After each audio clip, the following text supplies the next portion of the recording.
everybody. Welcome to the Sci-Fi Sistas podcast, where we give you our point of view. We are proud members of the Trek Geeks Network, and we're here with a Trek Geeks Network guest today. Yeah, I can say that. I'm Tamia Harper, and I'm joined by my sister, Sabrina Wood. Whoop, whoop. And we are also joined today by our brother in Trek, a member of our Trek Geek family, Mr. Jamie Rogers from the Divine Treasury. Yay! Jamie. Yay! So good to be here. Love my sisters. So good to have you here. Now, why, you say, is Jamie joining us on the Sci-Fi Sister Show? Well, number one, we're family. So that's the first thing. I dare you to start singing. We are family. See, there we go. I got all my Trek Geeks with me. Hey, there you go. I was wondering if Jamie was going to hit. I got all my sisters with me. I was waiting for it, but I like that. I got all my. Trek I'm a drummer, so I'm not. The vocals aren't really good, but I can provide the rhythm. I can provide the R&B all right rhythm. Now. I knew you were the right man for this show. That's right. And this show today is going to be all about collecting. We know a lot of people out there, like myself, are complete novices when it comes to collecting for franchises that we love, particularly Trek, but any franchise. And I know some people out there are super pros like Jamie. So he's here to walk us through the ones and twos on the collecting scheme and all sorts of other things. But leading us in this discussion today is going to be Sabrina, because this is kind of up her alley too. So Sabrina, I like stuff. I love stuff. She likes stuff. She likes stuff. Take it away, sis. Thank you, Tamia. And Jamie, I'm so psyched. We've been trying to do this show for a little bit because I love listening to the Divine Treasury, because I want to be a collector, but being that C personality that I am, I'm an accountant during the day. I need to know, protocol, facts, rules, like how come, what am I doing? Where am I going to put it? So what we want to do today is do a collecting 101 kind of show for those of us that are totally excited about all this new Trek and don't know where to start with buying things. We're just buying things randomly. So I have a bunch of questions, and I think so does Tamia. But first of all, I just want to get... Yes, I do. I want to get a little bit of background about how you got started collecting and what's your favorite stuff that you really, really love about your Star Trek collection. So obviously my collecting started when I was very, very young. I collected everything. And I'm going to start out by saying I'm what you call a completist. So a completist is, they drive themselves absolutely crazy if they don't have complete sets of things. And this applies to pretty much every aspect of my life. Like whether I'm getting movies or DVDs, like I will buy things, even if so for instance, I'll buy a movie that's in a set of other movies. I may never watch that movie ever, but I have to have it. You're that guy. I have to have things that are complete. And when it's not complete, it drives me absolutely crazy.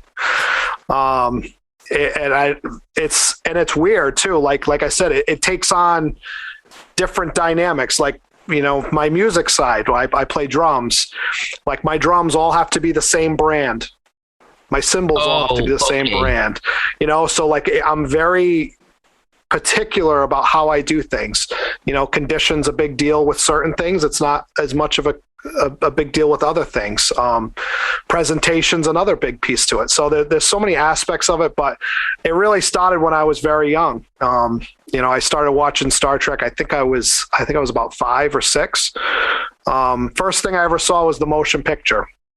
Wow. Okay. Motion picture. Nice. Wow. Yeah. That was your intro to Trek. That was my intro. So we had friends that were very close to my family, my brother and I. My brother was 3 years older than me, but they were huge Star Trek and Star Wars fans. Like they were original series. The father had seen the original series when it came out initially. And they were huge Star Trek fans. They were the type, and they were very OCD about collecting too. They, they used to collect the Franklin Mint stuff. So, my mother was always curious as to what to introduce to her kids, so they were always talking about Star Wars and Star Trek. And so the first Star Trek that we got, he said, start with the motion picture. So that was my first foray into Star Trek. And what captivated me so much about the motion picture was the opening sequence with the Klingons. And then that sequence where they're going around the ship, that 8-minute sequence. Yeah. So that was so good. I mean, they were just, I was like, are we still looking at the ship? Yeah. that whole sequence feels like it's like a half hour long, but I think it's like 8 minutes, I believe, if I remember correctly. But that really kind of like put me in the mode of, I want that ship. Yes. I need that. And, I loved those older movies even more than I like the newer movies, because like there's something about the real model. It looks so real, and it looks, it just, as a kid, it made me feel like when I watched Star Wars too, it was like, I can see myself in that world because it looks real, it looks dirty. It looks, so that was the first thing I ever saw was the motion picture. It started with the original series and the original series movies. I remember seeing, Wrath of Khan not too long after that. I remember seeing Search for Spock on TV, and I taped that off of TV. And I just remember I'd watch that over and over and over again. But my collecting really came from those friends of ours. Like when I would go over their house and I would see some of the things that they had and some of the things that he would actually make himself. Like I said, he made his own tridimensional chess set, which was really cool. But I even noticed like when they would tape the shows off of TV, he would be really detailed, and he'd make liner notes and write everything out. And that was stuff that like interests me, that he was a collector, but he was very particular and OCD about it. That's kind of where it started. So then I went into Next Generation, and Next Generation was what I was watching live. And then the figurines came out in 1992, the Playmates figurines, and that was it. I had to get that whole set. I got the bridge, I got the transporter. And I mean, I played those figurines, but like I said, I was very particular, even at a young age. I had to do my figurines a certain way. Like, first season Worf couldn't be with third season Picard. And, it's just that, but that's how I am. Out of the box, did you say you played with them? I did, because I was young at the time. I did play with them. Now I have them in the box, but I did at the time. That was. Wait, are these the same ones that you had when you were a kid? No, I've replaced. I've replaced. I still have my original ones. I had passed them on to my son, but they're actually down in my room still. So, but yeah, that's really where it started for me, was those Playmates figurines, being able to, have those bridge scenes play out in my room when I was young. That was it. That's really where it started. So, I listened to one of your shows about we were talking about this a little earlier, and you started talking about the figurines, and those Playmate ones were they were toys. Yes. They came out for kids, but that's all that we had. So people were buying them and they were collecting them like they were, collectibles. Now we have these new ones that are being made by the company that you had on your show and you interviewed. And I went on their website. These things are incredible. Oh my word! They look like the real deal, and it's it's crazy. It's crazy what they look like. Absolutely crazy. They're called 1/6s, and they're museum replicas, right? Yeah. So the 1/6 stands for basically the ratio. The size. Okay. The size compared to like an actual life-size person. So it's like 1/6. So it's like 12 inches probably high. Yeah, it's 1/6 of the size. So like if you ever see something like a die-cast car or any sort of collectible, it's always a ratio of what it is to what it actually is. Okay. Okay, so 101 collectors, there's figurines that are toys, and then there were figurines that are like museum replicas. So don't be fooled. So, but what's interesting though is anything out there can be a collectible.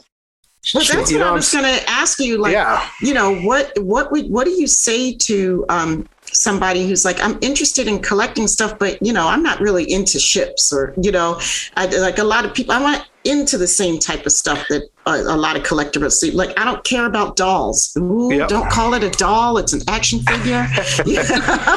Well, but it's whatever you like, whatever you want, whatever is an expression of your fandom. That's collecting. I mean, there are people that collect movies, VHS tapes, right? And there are people that collect musical instruments. It's whatever is your passion, or how you express it. I used to collect when I was young. I remember we had these gold coins that we used to get at Sunoco gas station, and they had like the different presidents on there. Oh my God. Yeah. And I remember those. I remember collecting all the presidents. You had to get all the presidents. And this is a really funny story. When I was in fourth grade, I had this teacher, and she used to have these state stickers. So it was all 50 states. Yep. So like when you got 100 on your test, she'd put one of the state stickers on there. And I remember the kids in the class being like, hey, you got Wisconsin? You got a double of Wisconsin? Okay. I'll trade you in Iowa for Wisconsin, like that. But because I collected them, it just, for some reason, anything that I acquired, I always would turn it into, I got to complete this. I got to collect this, and some things aren't worth money, but they're worth, they're worth something to you, for sure, So I'm that person that collected the Red Rose tea figurines that came in the tea box. So I have like all of like Noah's Ark and all the animals. They were like these little figurines that were made out of, I forget what it was. I don't know. They were just cute, but I have them all over. So, okay, don't judge. Yeah. That's my thing. Okay, so the thing I'm collecting now, Jamie, I'm into this because I'm old school. Yeah. And I'm a baseball card person. That was the thing that you collected back when wait until you see my collection of baseball card stuff. Oh. We got to go into this man's vault. Well, the thing I'm collecting are cards. So I have my Star Trek cards. And I have the first season of Discovery. Okay. So I'm looking for the second season. I don't have that yet. And I have TOS cards. So here I am. I'm feeling this kind of completist thing going on here where I want all the cards. Now, how do you... I know. How do I know... Is there a place that you can go to like get information about certain things and like say, how do I know I have all the cards? Okay, so depending on where you buy from, so are you buying Rittenhouse sets? Or are you buying tops? Where are you? I just got the stuff from the guy that told me it was. All right, I'm going to give you a one-stop shop for most trading cards, customizable card game cards, toys, models. There's a website called Wixibon.com. Ooh, we got to put this in the notes, people. Wixibon.com. So it's Wixiban. And, he does a couple different genres. Like he does Battlestar Galactica. He does like Star Wars. But anything you can think of for collectibles, like, toys, figurines, ships from Eagle Moss, the Rittenhouse cards, the Skybox cards, and then the Decipher, like the customizable card games, like the games you like play. They're all listed on this site. He does and you can literally go on to the one that you're looking to collect, and he'll have it all listed out. He'll have pictures of them, what the numbers are. So, I mean, a big thing, is getting a checklist. Checklists are a big thing. And, back when I was young, we didn't have the internet, and we didn't have things. No, you just all these resources that we have. So, you had to wait to get a checklist in a pack of, one of the packs. What is a checklist? Break this down for those of us who don't know. So for cards, a checklist is basically the card where its sole purpose is to tell you every card in the set. Okay. So if you're buying like a set of baseball cards, the baseball cards might be numbered, 1 to 700. Right. And, so you might have like 3 or 4 checklists that'll list off, okay, number 1 is Alex Rodriguez. Number 2 is Derek Jeter, whatever, it'll have all the cards listed. So back then, that's the only way you really knew, how to find those cards, which ones you were missing. Back in the day, that's how you used to have to do it. I'm feeling like some serious, card buying coming on here. Now that I know that there's a checklist. Oh yeah, but go to Wixabon because that, it has everything, and it will have variations on the cards and alternate styles and autographs, everything. It's amazing what they do on that website. It's like a Wikipedia for Star Trek collecting. So it sounds awesome. I want to go back a little bit to your collecting history, and so you started off with action figures. Yep. What did you get into next? And did you stay in a Star Trek lane for a while, or did your collecting then expand to other places? So my collecting young was the figurines and then baseball cards. I went baseball cards and football cards, basketball cards, and that was what I wanted to do. My parents got divorced when I was 12, and when I used to go with my father once a week, I'd go to the card shop near my house. And our routine would be, I would buy whatever 10, 11, I'd use my allowance and get whatever set I was putting together. And then that card shop, he would actually have the singles that I was missing. Ooh. And he would literally, like, I'd go through, I say, okay, I'm missing number 1, I'm missing number 17. And I would buy the individual singles that I was missing to complete my sets. But I went through a period where I was putting together basketball sets. I had every Flair set from the Michael Jordan rookie year till, into the 90s. Oh, wow. Yeah. So I have, all those Flair sets, Flair Ultra, I have Shaq's rookie and Kobe Bryant's rookie and Jordan's rookie, Scottie Pippen's rookie, Ewing, all those guys. I would collect the sets every year. So same thing with football, baseball. But that's really where it was. And as I got a little older, I kind of got away from Star Trek as I was like a teenager. I got away from Star Trek, from collecting. I was working a lot. And then when I got out of high school, I started to kind of collect cards again, but like really high-end cards. I really started getting into the cards that had either autographs on them or memorabilia pieces, because that stuff started to appeal to me, like the bats. I got a Ty Cobb bat one time where it was a piece of his bat inside the card. Stuff like that became cool to me. And then, I kind of waned a little bit in that. And then what reinvigorated it for me was my son. I had my son. My son was born. I started taking him to Star Trek conventions. And then all of a sudden, this concept of collecting and then maybe passing it on to him became important to me, so that's where the Star Trek autographs started happening, because it was me and him going to conventions. The photo ops started happening. That's where it branched off from there. I got a question about the photos. Yep. I have quite a few.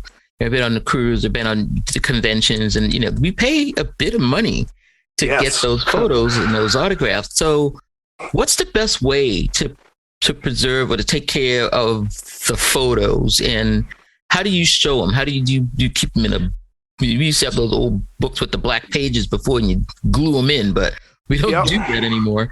So, depending on how you want to display it, I have most of my stuff in frames, but some things you really want to keep in mind when displaying is you want to make sure that the glass or the protector that you're using has UV protection.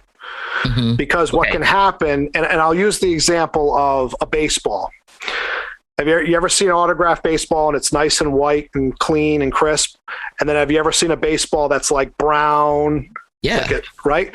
What's causing that is the UV rays from the sun or lights going on that product is what causes that to do that. So if you're going to display like a baseball or even a picture, you want to make sure that outer glass or that outer plastic or that outer protection has that UV sun protection to preserve that item. But don't go cheap on the glass when you're putting this. Yeah, don't go cheap on the glass or the protector, because what'll happen is if you have too much light or too much sunlight, the autograph can start to fade. And then if you have moisture in the room too, you'll get that effect of like the picture sticking to the glass, causing the humidity and the condensation. So just, if you're in a room like a downstairs type basement and you want to display things, make sure you got a humidifier, make sure you control that humidity that's in that room for sure. Cause those are things that can damage your collection, for sure. Yeah. I think I have mine in an archive box and in a plastic sleeve, but I want to bring them out, so that I can see them more often. Because sometimes I go in that box and I'm sort of like, wow, I forgot I even had this. Yeah. And so yeah, all right. So I'm gonna think about framing them. I need a Star Trek wall like Jamie has. I know you guys can't see this, but Jamie's wall is amazing over here, and I'm only seeing part of it. Yeah. So another cool thing too, and once again, this plays into my completist thing. Even with the autographs and the pictures, I'm very OCD on how it's displayed. And you're going to see, I drive literally, and I'm not kidding, I will spend sleepless nights with graphing paper, mapping out how every time I go to a convention, I get 4 or 5 more autographs. I'm like, okay, how am I going to fit these on the wall? I literally have to map it out, because I can't have an Enterprise crew member, on the same side as a Deep Space Nine guy. It's that's called curating. There's nothing wrong with this, Jamie. I'm a fine arts major. I would drive you crazy. I would drive because I'm I want it all up there everywhere, and I don't care. This color looks good with this color, and we should shade it in over here. And I want this on the diagonal, and I have no care for the form or whatever. Well, that's a different method of it's completely the opposite for me. It's literally, and even my photo ops, it's so funny because the first photo op I ever got was William Shatner with my son, and I had told myself I wasn't going to do photo ops. And then I got my William Shatner one. And I said, all right, well, maybe I can get all the captains. So that's how it works with me, is that becomes now my mission to, I got to get every captain now. And then, then I get Patrick Stewart, and I'm like, okay, well, I got to get all the next generation people, and one of the cool things, and, if we have time, I'll tell you a story later on, but, I'm sure many people have heard it, but I have a great story about Patrick Stewart and, how great he was to me and my son. It's a long story, but it's a good one. But, on my autograph from Patrick Stewart, he signed it to Jamie and Blake, to me and my son. So that turned into, okay, every photo op has to say to Jamie and Blake. Okay. That's my OCD. It's okay, it's got to be that down that slippery slope. Okay. It gets dicey. It gets dicey for me. But that's cool though, because now you have a method of what you want. And, when you do put them all together, it really looks great. I can imagine that they really, and it's going to be really sentimental for him. Yeah. Looking at all those that he went and took with you. But I have another question. Okay. We're talking about how much you paid for these pictures and, all this stuff. So what kind of things really appreciate in value? I'm talking, what are you going to make money on in here? If you're going to buy some stuff, what would be the stuff that you could probably make some cash on this in about 5 years? Well, obviously there are big things you got to look at, and it depends on what genre too. It depends on if it's cards or rarity is a big deal. Mm-hmm. All right. So rarity, condition, some collectors are big on condition. And it's like anything else. the value of an item is what somebody is willing to pay for it. Right. So that's where, sometimes places like eBay can dictate what the market is. But I'll give you an example. The Star Trek Picard set, the first series, which I'm sure you guys heard us talk about quite a bit, was coming out. And, I wanted to get the set. Obviously, I'm a completist. I wanted to get every autograph and get every card and all that stuff. So something that I saw very early on was the rarity of the set. And what I mean by that is when you get autograph cards, they sometimes will break them down into different rarity levels. So they have what's called scarce, which means there's only 100 or less of those cards in existence. Okay. Then the next level is, they call it extremely limited, which is usually like 1 to 200 in existence. Then you got very limited, and then, usually if it's not one of those 4 categories, it's like 500 or more. So I really saw early on, once I got the checklist, when I knew the set was coming out, there was a ton of scarce cards in this set. And, when me and Mike were talking about getting a set, I knew that set was going to ultimately be very valuable because it was coming out post-COVID, and the scarcity of it was very, very, a lot of rare cards, 100 or less Patrick Stewart's, things like that. So when I see something like that and I kind of project in my head, this is going to be a valuable item, I go all in before the market gets set. So, I bought a couple of cases of those cards. And then when the cards first came out, I was very aggressive in purchasing. Okay. Because I knew that the market was going to go up on them. Mm-hmm. And then what ended up happening when those cards started disappearing, because they were so rare, if you look at the book value, they're a lot higher now. So if you're trying to still get those cards now, you're going to pay more of a premium. But then I'll see other sets coming out where I'll say like Discovery Season 2 came out and there was not as much rarity. And I would say, well, I'm going to wait a little while before I start getting some of those for the market to come down. Mm-hmm. So sometimes it's a matter of just knowing, how certain things are going to be. But if you're collecting cards, like baseball cards, basketball cards, they are big on condition. Big on condition. The true collectors, the big cards, the rookies, it's all condition based. And a lot of it too is whether or not it's graded or not. Are you girls familiar with grading? Yeah. At all? A little bit. Mm-hmm. Yeah. So grading is where you take an item, whether it's an autograph or a card or a comic book, and you send it off to an authentication, company. Ooh. Like Beckett or, BSG or, some of these grading companies, and they actually grade it and they put a value on that of, usually they rate it from 1 to 10. They'll rate the corners. They'll rate the quality. Does it have any paper loss? Whether it's authentic or not. And those type of things can really increase the value,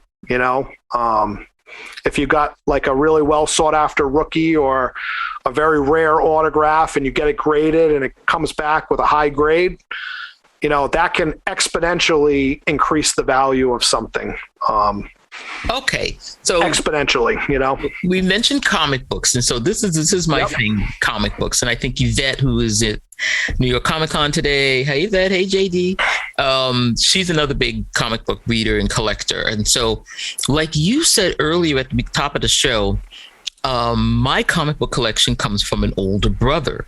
So I got all of his comic books when he got to be high school. He didn't want them anymore. Yep. I got them all. And so now I have an archive box. Unfortunately, my mother decided I didn't need all these comic books and threw away half of them. And I'm like, oh my God, there goes my retirement fund. But I have a box of comics. And so if I know they're worth a lot of money. They're worth money because I always see them when I go to shows, and I'm like, I have this one, and the guy's selling it for like $200-300, and I'm freaking out. So how would you said I should send these to an authenticator, or can I authenticate them myself, or get a rough ballpark idea of how much all of them are worth? How do I look them up? It depends on what you're trying to do. Like if you're looking to sell them, and you, like, I only say go the authentication route if you got real big ones, like big. And when I say big ones, like generally in the comic book field, you're looking for like first issues of things. So Spider-Man 1, X-Man 1, Superman 1. Single digit numbers. Yeah. So if you're in the single digits, those are the big ones. And what can be a good kind of reference point is look on eBay. Look on eBay. Look and see, okay. Look and see what they're selling for. If you're seeing stuff that gets listed for one day and it's selling like right away, then you got something, and that's where you start. Place to go. eBay is my friend. I'm not gonna. Okay, I can go there. And you go there and you look and you put your whatever item you have, name and number.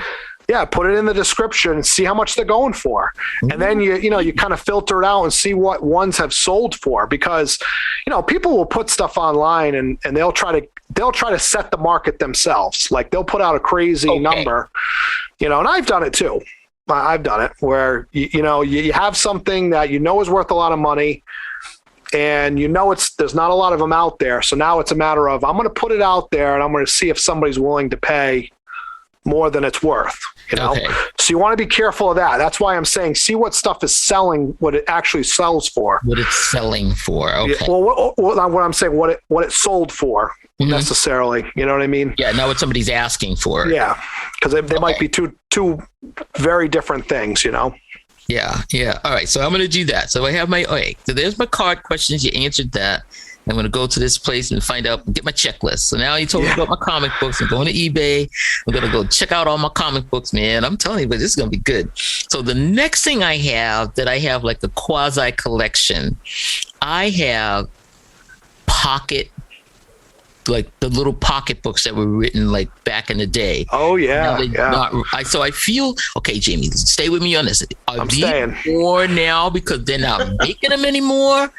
Is that making it a finite collection? Does that make it more important and cool, and they're really going to be worth money now, even though I may have like written in them and ripped off the covers on a couple of them? So that's... my God, did you not take I was a bookseller for 10 years. Like, I cannot hear somebody talk about how they ripped off a cover on a book. Yeah, so I ripped it off on purpose, but so those are big for condition.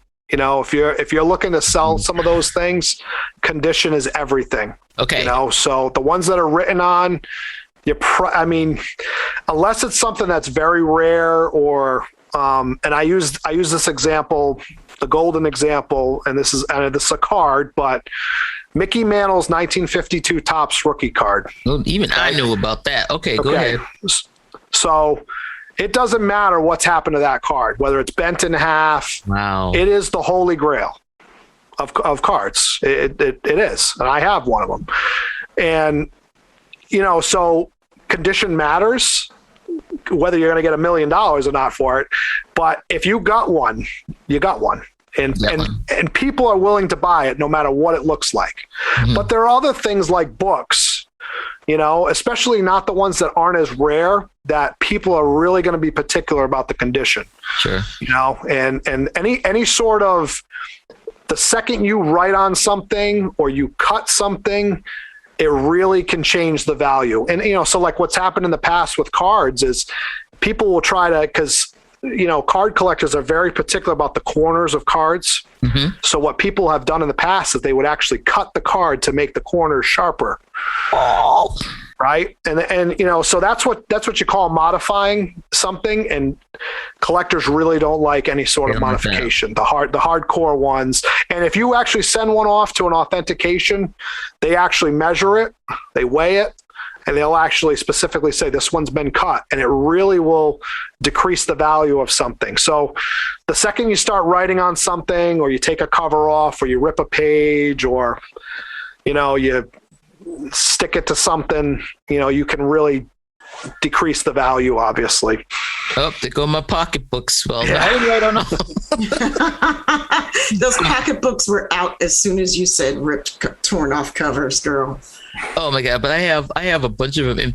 I had so many of them. People gave me, shopping bags full of pocketbooks that they didn't want anymore. They decided to give them to me. So those are mass market things too. Like they're literally pulp, made from pulp. At the bookstores that we worked at, like you couldn't even return mass markets. You would rip off the covers of the mass market and return the covers to get the credit for the ones that weren't sold, and the rest would just be tossed in the trash because it's not even worth that much because it's pulp. It's literally pulped paper, and it was so cheap. They're just like, we don't want it back. Don't waste the money in sending it. Don't waste the postage to send it. Yeah. Well, I'm still going to get all of my pocketbooks. I'm just going to collect them all. And like I said, it's like anything else. Your item is worth whatever somebody is willing to pay for it. Yeah. I will say that till I'm blue in the face. If you can find that one person out there that really wants that, who wants a bunch of messed up pocketbooks, okay. Yeah. I bought an item not too long ago that it wasn't in the greatest condition, but I needed it from my set. I'm a big Rush fan, the band Rush, and I was collecting all their tour books for every one of their tours. So their rarest one is their first tour book they ever released from their 1977 British tour of the 2112 album. It's very, very rare. You can't find it, and the last time it had come on eBay, I got, cold feet a little bit because sometimes I have my max of where I'm going to go to try to get this item. And, I should have been more aggressive and I didn't get it. And so it took months for me to see it again. And when I saw it again and it was a buy it now, I just said, I'm not going to wait because I'm not going to lose out on somebody else getting this. And I just said, I'm getting it. That's it. A motivated buyer. Yeah, I was motivated. And I felt the price was good. And I felt like if it had stayed on there, because I've been watching these for years, I had every single one other than this one tour book that I've been putting together for years. And I know what they go for. And I said, this is a good price. I don't care that it's a little bent. You feel that to me? He's still feeling this. Yep. I know, right? I know. I'm seeing it. I'm feeling it. Sometimes that's what you do when you want it. So what's the weirdest thing you've ever seen anybody collect? Like, you just like, what? I mean, you just can't even know why this would be sentimental. Oh, I've definitely seen some crazy ones. You kind of put me on the spot. I'm trying to think. We interviewed John Krikorian. I'm trying to remember. He had a really bizarre thing that he collected outside of Star Trek stuff, but I can't remember. I can't remember what it was. Oh man, spoons. Yeah, I've seen people collect spoons. I've seen people go the route of, they like a particular licensee and they'll collect anything from that licensee. Like I've seen people who are big Kiss fans and they'll collect everything that's got the Kiss logo on there, Kiss condoms and Kiss diapers and, Kiss toilet paper. I mean, I'm serious. If it's got a Kiss logo on there, and there are people that are at Star Trek, if it says Star Trek on there, it's a pizza cutter. We were doing our show the other day, and we were talking about, there's a Discovery pizza cutter and an Enterprise D pizza cutter, and that's not something I would get, but I have a Next Generation Pez dispenser set. I mean, I just saw today on a post on Facebook that somebody on Etsy is selling a Deep Space Nine sort of space station kitty tree. Yep. It's a cat tree that looks like a space station. It's so dope. Word. I was like, I need to get a cat again. so that I can buy the space station kitty tree. but you know, this is what's so fun about collecting, and what's so fun about our show is like the stories behind what people collect. And I'll give you, for instance, a good friend of ours, Alex Perry, who I'm sure you're familiar with. Mm-hmm. You know, he's big into like screen used items, like screen used props. But one of the coolest things that he collected that I just thought was so incredible was, you guys remember the Next Generation episode Disaster? Yeah. The one where Troy takes command, where Picard's in the turbo lift with the kids. So I don't know if you remember the sequence, but it was Dr. Crusher and Geordi in one of the cargo bays, one of the shuttle bays, right? And they had these like toxic yellow containers that they had to move from one side to the other side. And then they had this fire and they couldn't put the fire out. So they had to figure out a way to put this fire out and get rid of these toxic containers. So the actual special effects shot, so they had the containers, they were full side, but to do the actual special effects, they had these little small containers. And they basically like tipped the camera up and like let the containers fall down on strings. So Alex Perry actually has 2 of those containers that were used to film that scene. Oh, wow. That's and so it's cool. Like, you know, that's so cool. Yeah. Hearing him tell the story about the containers and like how he got them. And that's the stuff that's like, oh, it's so much fun hearing people talk about like putting their collections together. Yeah. It's the quest. To me, that's what drives me to do it. Because once you get the item, yeah, it's nice to display, but for me, it's all about the pursuit of it. Mm-hmm. How do I get it? How do I complete this? How do I get it for the cheapest possible price? How do I negotiate? You know, where do I go to get it? Like, there's always to me, that's what drives me to do it, is the actual pursuit of it, not actually having it. Like Mr. Spock said, I don't know why, but having is not always as wonderful as wanting. Yep. And I know people are wondering, like, what does like this collecting have to do with, you know, Sci-Fi Sisters? Like, why is Sci-Fi Sisters doing a show like this? And I'm here to say that if you've ever watched Antiques Roadshow, and you have seen the lack of brown skin on Antiques Roadshow, on what actually gets aired. Like, there's a reason why we're doing this, because Black people collect too.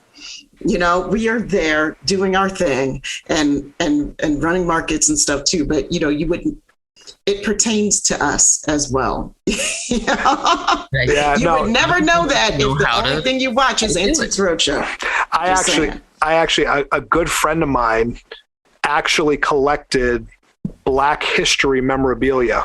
So like that was her focus of what she actually did. And I remember being so impressed. Like she had items that were owned by Harriet Tubman. And I mean, it was just really cool. But that's what I'm saying, is like a collection can take on whatever meaning it wants for the person, you know what I mean? And you know, she was very, very much into her history and her past and her family tree. So she was always looking to collect things within, you know, Black history. And that was what, you know, spoke to her heart, you know, and what drove her to collect. And I mean, she had stuff that was very, very expensive to say the least. You know, stuff from like Civil War area, before the Civil War. God. I mean, like, and like I said, you find the right person that wants to buy that stuff, can get a pretty penny for sure. So what about that? Like when you get to the point where you've really got an important collection, and not just important to you, but you've got a lot of really rare stuff in it. Do you insure it? Can it be insured?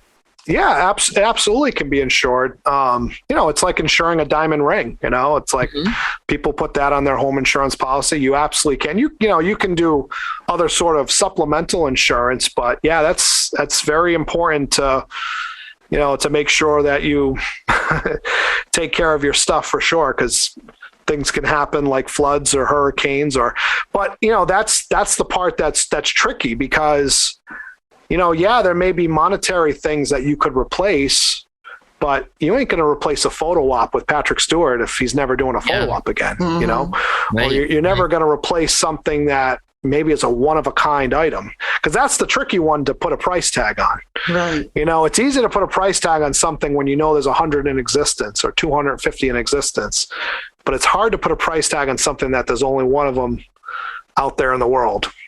Right. It's only as much as somebody is willing to pay for it, you know? Yeah, I heard you say that on your show. It's not worth anything if it's on your wall. It's only... Yeah. Well, my wife always teases me because, she always sees my autographs and she'll always bust my chops and say, aren't those worth more if they don't actually put your name on there? Oh, and I'm like, yeah, they're worth more. I did actually learn that from Antiques Roadshow. They are, but my Star Trek pictures, they have sentimental value to me. Those were my experiences with my son going to the convention. That's those are my memories. And, those pictures are the visual representation of those memories, and he's older in each one of the pictures. I mean, yeah. I mean, you see a gradual, when we saw Shatner, he was 2 years old, and then Patrick Stewart, he was 2.5. And then you got to you started seeing Kate Mulgrew, he was 3 and 4, and the Next Gen cast, he's 5, 6. That's cool. And then you get to you get to Anson Mount, and he's 8, 9. So it was cool to see him, kind of grow and develop and become his own person, especially you see him as a baby. And then I saw him when he was 5, and we met all the Next Generation people. He had his Kirk, uniform on. Okay. And he had his toy phaser strapped to the side of his belt. I'll never forget that whole weekend. I kept trying to tell him, hey, let's take the photo op without the toy phaser, because I'm thinking about how the picture's going to look. And he would not take that phaser off. I mean, just was, I have tons of pictures of him firing at people, and every picture he's got it strapped to his side. But then you look at the years after, and he's in regular clothes because he got past wearing the uniforms. Now he was on one side of the room, and with phaser, and then without phaser. Yep. So, but to your point, you just see the development and the evolution, and those are good memories for me. Yeah. So tell me, you mentioned Anson Mount, and so we just had Star Trek Day last month, and that was terrific. And we've got all these new shows coming out. What can you tell us by looking in your collector crystal ball and say, do you know anything about what cool things are going to come out for any of these new shows that maybe we should get a jump on now because they're going to be rare? Well, it's hard because, a lot of times, timing is everything, and they're not going to release things really before. It's very rare, especially a new show like Strange New Worlds, that you're going to see anything prior to it actually coming out. They're going to wait and see if the show's a hit. Yeah. Well, they'll have stuff lined up, but it's just a matter of timing. Mm-hmm. They're not going to, there's the old adage of when you think of Star Wars, Star Wars, when it first came out, they couldn't make the toys fast enough because of the demand, once the movie came out. So they're not going to put something out until there's a demand for it, and the reason I say that is you're not going to release figurines of characters nothing about or can be invested in until you've actually seen the show and, oh, I really like this character. I want a figurine of this character. Gotcha. One's going to drive the other, and especially in the card industry. And usually with CBS too, is they're not going to let stuff get out until they've approved it. And they see it's quite a process.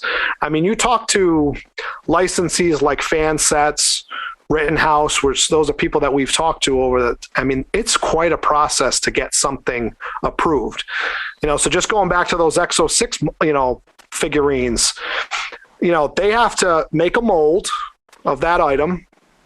They have to send it off to CBS to get approved. They send it back. Okay, now you can do it. Now they got to send it off to the actor. Oh, wow. And the actor has to approve it. You know? I had no idea. Oh, yeah. Wow. Yeah. And that goes, you got to go on their website and look at these things because it is amazing. And I know Patrick Stewart was like, oh, yeah, print it up, do it. Yeah. But which company is this again? Which one were you talking? Which licensee was that? What were you talking about? Are you talking about XO6? Okay. XO6. That's the one I'm talking about. Okay. But I'm going to give you an example, and I'm going to say this example. Hopefully, I don't get in trouble. But it's a Fansets example. But we need to talk about Fansets. Yeah. So our good friends at Fansets, they were doing a Catherine Janeway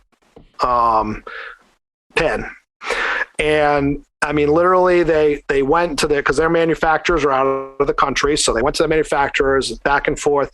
They created a mold. Then they have to create a sample. You know, they got their sample back. They sent it off to CBS. It went to CBS. Everything got approved and all that stuff. And then it came back and then it went off to Kate Mulgrew.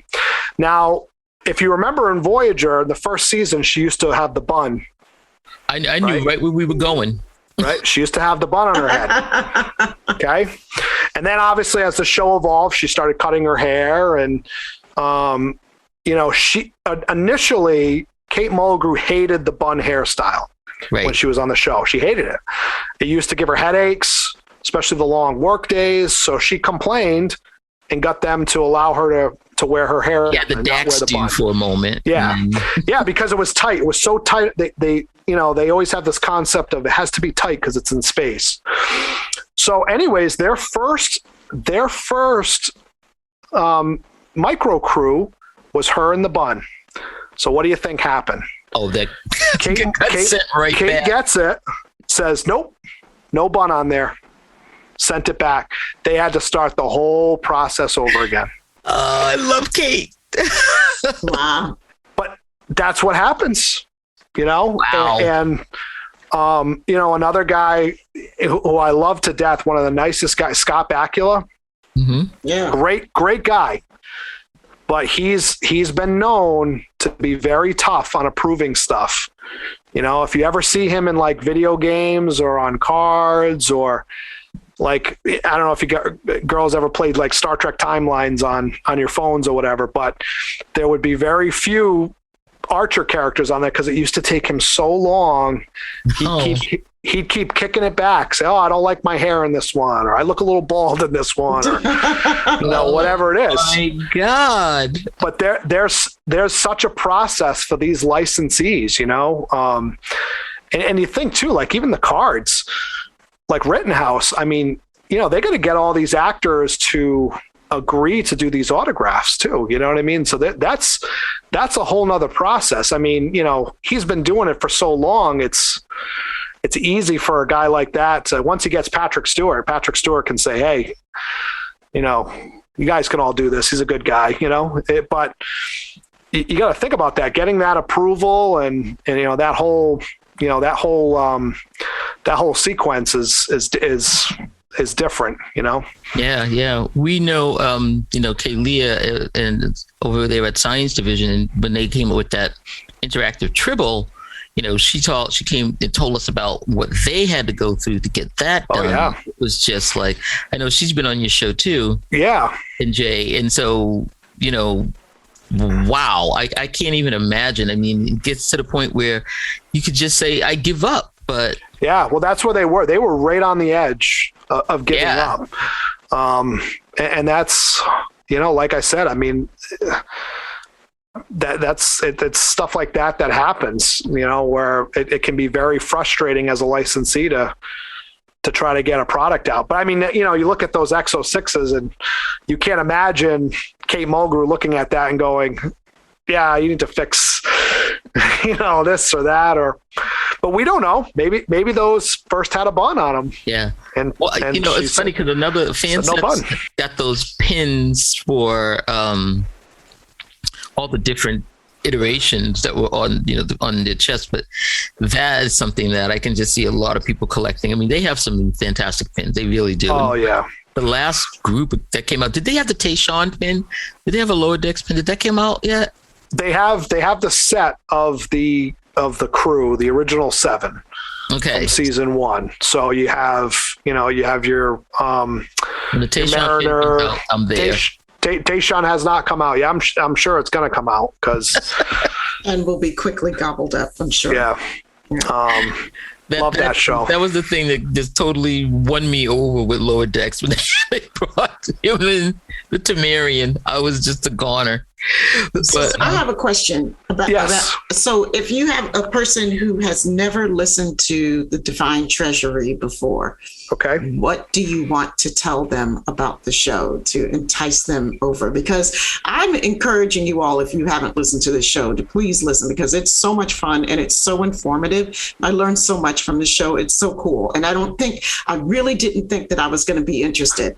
Honestly, I was like, because it's not my thing. I don't really collect stuff. I mean, well, I kind of do, but my form of collecting for my fandom is, can I wear it? Yeah. Can I wear it or can I use it? Is it practical? And can I use it in my daily life and still show off my love of my fandom? And that's pretty much it. If it's something that I have to dust, if it's something that I need to take care of and make sure it doesn't get destroyed in some kind of way, I'm like, very few, not so much for me. But what are people going to learn on Divine Treasury? Because you guys got me caring about stuff that I never thought that I would care about. So thank you for that. If you can get past the first half of the show where me and Mike, talk between the two of us aimlessly about the things that we've acquired or the things that are coming out, really listen for the stories from our guests. And like I said, it's something that, when we were first talking about doing this show, I initially said, I don't think this is sustainable. I don't think we can do this. And that was, when we had the discussions with Bill and Dan about doing it. And, I thought it was a great concept, but I just said it's not sustainable. But some of the people that we've met and some of the stories that we've done, and then even, check out some of the, we call it Collector's Corner, where we actually talk to the licensees. Those can be a lot of fun too. Like Steve from Rittenhouse, if you're a card person, oh, that was so much fun. I had about 20 questions I want to ask him, and I asked about 3 because he just loves what he does. He just loves his products. And an example with him, if you were to collect Star Wars cards and you were to get the Star Wars autograph cards, they do a lot of stickers where they'll send a bunch of stickers to the celebrity and they'll sign the stickers and then put the sticker on the card. He does his autographs right on the card. He sends the cards right to the people. And to me, that's a big difference. To me, as a collector, that's telling, when I look at what Topps is putting out for a product, I look at it as all they care about is money and all they care about is production.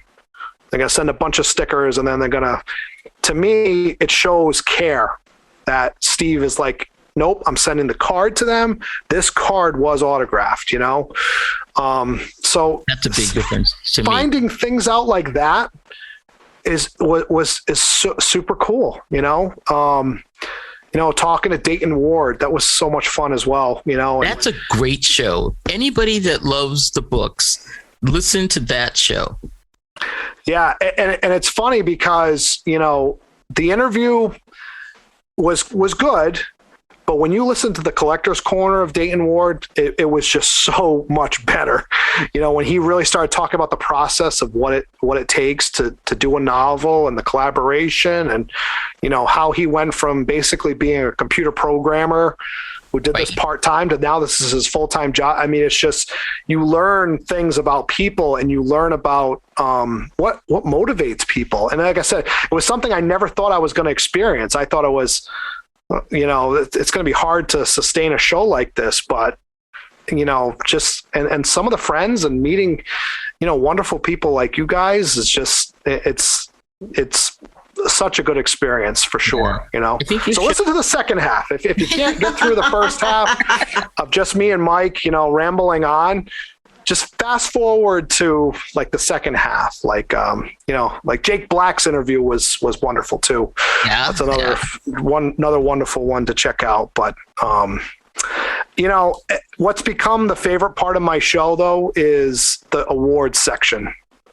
When we talk about the awards, like, we do this awards section at the end. And like I said, if you're going to listen to anything, listen to the ending, because we talk about, basically what item is, that a person wants. We talk about the item that's the most valuable, but then there's that third one, and we call it the Resican Flute Award. It's what item has the most sentimental value to you. And you'd be amazed what people will say when they get to that award section, I have this as a question. I have it here as a question. What is yours? What was my Resican flute? What's the piece that, my God, if the flood is coming, that's the first thing you're going to grab? It's my Patrick Stewart photo op with my son. I had a feeling. Tell us that story. So, oh boy, I've told the story so many times, but it's not to us. Yes, right. All right, so these poor people that are gonna, hear this for the 10th time, but basically, I'm a big Next Generation fan. I love the original series, but Next Generation, that's my show. That's what I grew up on. I love the original series movie, but I love Patrick Stewart, and I've always had a fondness for him and an admiration for him. But when I first started collecting my pictures, my autograph pictures, I really wanted to get the entire Next Generation cast on a large black and white, kind of like a casual photo of the 7 of them. So it was the 25th anniversary, and they were all coming to Boston, which is, I'm not too far from Boston. I live in Rhode Island. They were all coming there for the anniversary. And so I figured, I'll get all 7 of them. This is going to be great. And, my son was 2 at the time. So I ended up taking them. We had met most of the people, but at the last minute, Patrick Stewart backed out, Jonathan Frakes backed out. So I said, well, I'll get everybody else. But I said, I got to figure out how I'm going to get Patrick Stewart. So coincidentally, Patrick Stewart at the time was doing 2 plays in New York. He was doing Waiting for Godot and No Man's Land. So he had decided that the only convention he was going to do that year was the New York Wizard World convention in New York City. So, me being the, I would think, forward-thinking person that I am, I think it's going to be a great idea to take my 2.5-year-old son, get him up early in the morning on a Saturday, and drive him to a convention in New York. What could possibly go wrong? Right? That was brilliant, Dad. So I buy the Patrick Stewart VIP package, where it's got a photo op, an autograph, you get a seat like right in the front for his panel, all this other stuff. So we go. Now, by this point, I had the William Shatner picture with my son. So that was like, that concept of doing the picture with my son was really cool.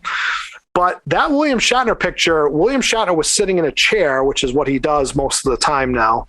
And my son was able to kind of stand up in front of him, and I was able to kind of crouch over around him. So it made the picture really easy to do. So we go to the convention. We get there, 9 a.m. We go meet Ray Park from Star Wars. Awesome. We meet Will Wheaton. We go meet Patrick Stewart right in the beginning. Super nice, super cool. So I get my 8x10 of Patrick Stewart, and I get my black and white cast photo. I get it. So he signs both of those. Super cool, super easy to talk to. So now comes like noon time and time for the photo op. So everything was going great. We're in line for the photo op. And my son starts having a meltdown in the photo op line. So you will never see a more desperate father than you saw on this Saturday afternoon, where I was literally begging and pleading with my son. Like, I promised him anything this world had to offer. Dad will buy you any candy, any food, any toy. This is Dad's favorite captain. Please. The Blake. 2.5-year-old was like, And he was like, having nothing to do with it. I mean, I was like, we can leave as soon as this is done. And he was, crying, screaming, like it was bad, like epic meltdown, worst meltdown I've ever experienced with them. So I'm kind of panicking a little bit because I'm like, how's this going to work? When I go in to do this photo op, right? So we come around the corner, and remember how I had said about William Shatner's being where he was sitting in a chair.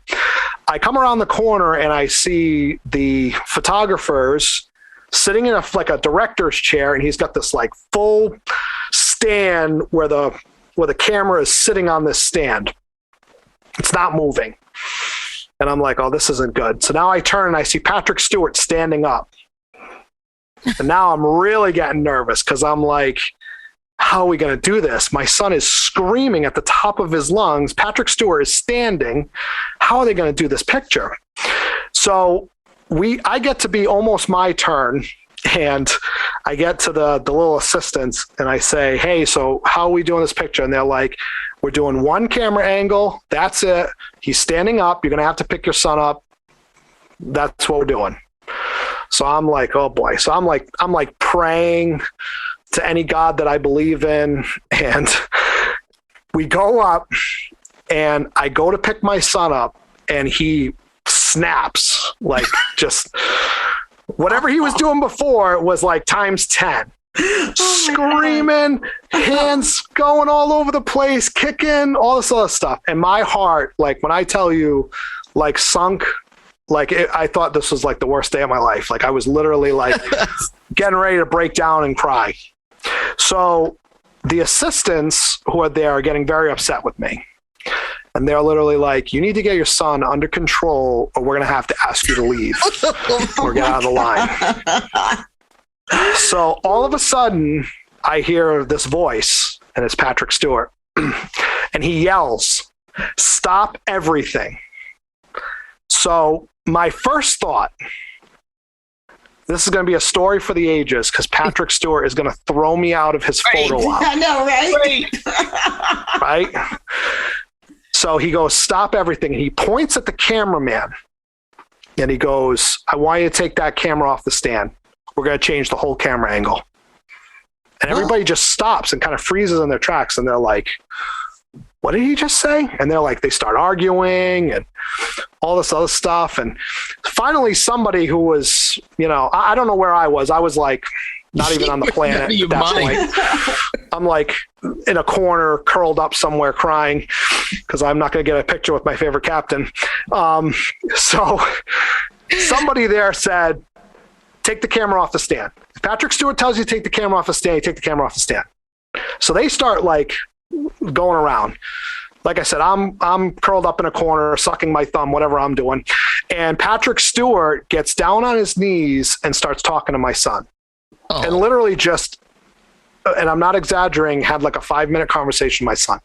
My son's crying. He's all red. His cheeks are like bright red, all disheveled. And Patrick Stewart just gets down on his knees and just starts talking to him. And he actually introduces himself as Captain Picard. Wow. And he goes, hey, what's your name? I'm Captain Picard. So nice to meet you. Do you watch the show? And my son's just like, yeah. So he just has this conversation and my son started to calm down. And he literally said to my son after like 5 minutes of talking to him, he goes, Blake, what would make me the most happiest person in the world? What would make my day? My son's like, what? If you took a picture with me today, that would mean the world to me. If you took a picture with me, he said, do you think you can do that? And my son was like, yeah, I think I can do that. He goes, all right, so this is what we're going to do. I'm going to get down on my knees.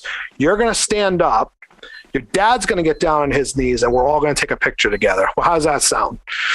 And my son said, okay. And literally it was like that perfect moment where my son smiled. I mean, you can see in the picture, he's a little disheveled, like he's got his shirt like a little crumpled up because, you know, I didn't have time to fix it because I was just so like dumbfounded about what was going on. But we took this great picture. And I'll never forget, I got the picture and I was so blown away by how well it came out that I said, you know, I want to go back and I want him to autograph this. So about 3 hours later, after we had gotten the photo op, we went back over to his table. And as we were walking up to his table, he yelled to my son, and he remembered my son's name and said, hey, Blake, remember me? We took a picture together. And just, and my son just lit up. And still to this day, he still tells that story. Like, you know, because he's met everybody. He's met every cast member from every show, but he'll still talk about how, you know, when he was having a bad day, how Patrick Stewart calmed him down and was forgiving or whatever it was. So we went up to Patrick Stewart and, you know, I said to him, you know, I'd really like you to autograph this to Jamie. And he goes, I really don't want to autograph it to Jamie. And I said, well, now I'm kind of like, what do you mean? He goes, you know, it would mean a lot to me if I did it to Jamie and Blake. Oh my God. So, and then my son was like, Dad, can we do that? Can he do it to Jamie and Blake? And I said, yeah, absolutely. So Patrick Stewart was the one that started that photo op tradition of to Jamie and Blake, Patrick Stewart, you know, That is a great story. Yeah, that is a fantastic story. That is so cool. That's why I wanted you to tell it. Like, I've heard it before, but I mean, I love hearing it again, you know, and that's, I think, is at the heart of what you guys bring out, that it lets me know, you know, that, you know, behind every collectible, but behind a lot of things, there's a story behind the collectibles, you know. That a lot of these things really touch us in, you know, significant ways. They're not just things to possess all the time, you know? No, absolutely. And like I said, to me, that picture represents what kind of person Patrick Stewart is, you know, and I'll never forget that experience, you know, and, you know, whatever happens, you know, obviously at some point he's going to pass on and whatever, but I'm always going to have that memory and, you know, that I cherish of meeting him, you know, and I've met him several times now because I actually have a cast photo op with him as well of the whole Next Gen cast.